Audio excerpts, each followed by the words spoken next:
sinabing SB19, iba talaga ang dating. Sobrang kinikilig at hindi na nga mapakali, especially the fans, ang 18. Kamakailan lamang, nito nga pong nakaraang Sabado ay si Stel ang naging co-host ni Vice Ganda sa It's Showtime. At ibinahagi nga po ng mga fans, syempre mga fans talagang magaling mag-detective yan. Sa Expo ay si Stel ang trending at viral at pinag-usapan.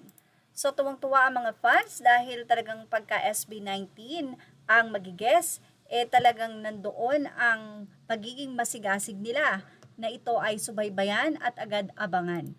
So say nga ng mga fans, iba talaga si Bebo Stel. Basta si Stel kahit saan yan lumabas trending, ganyan nakasikat si Stel, talagang ready na rin daw itong magsulo kung sakasakali, pero hindi po yan gagawin ni Stel. Actually, kilala talaga sila because of SB19 ang group nila. Say nila, ikaw na talaga Stel Ahero at lakas ng SB Stel Pagtingin ko sa Meme Vice, 1 million agad in 2 hours. So, ibig sabihin, 1 million kagad yung pagka-post na yon sa 2 oras lang.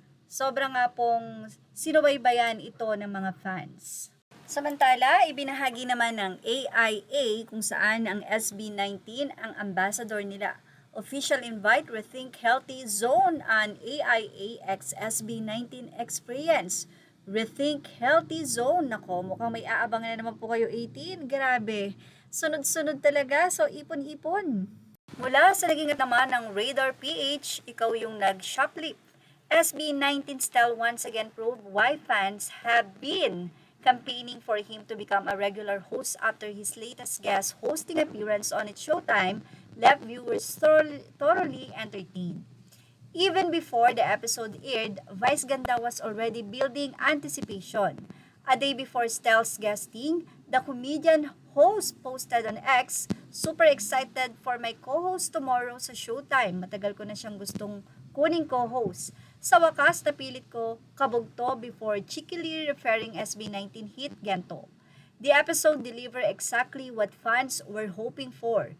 Stel's quick wit, natural chemistry with the host, and playful banter led to several viral moments, including the now talk about line, "Ikaw yung nag-shoplift," that quickly made the rounds online. Many viewers couldn't help but recall Stel and Vice viral hosting tandem in December 2024, when the two first drew praise for their effortless back and forth and comedic timing.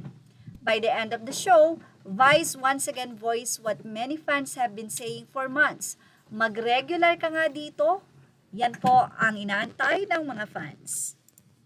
Those are all credit to the rightful owners. Thank you for watching Showbiz Now.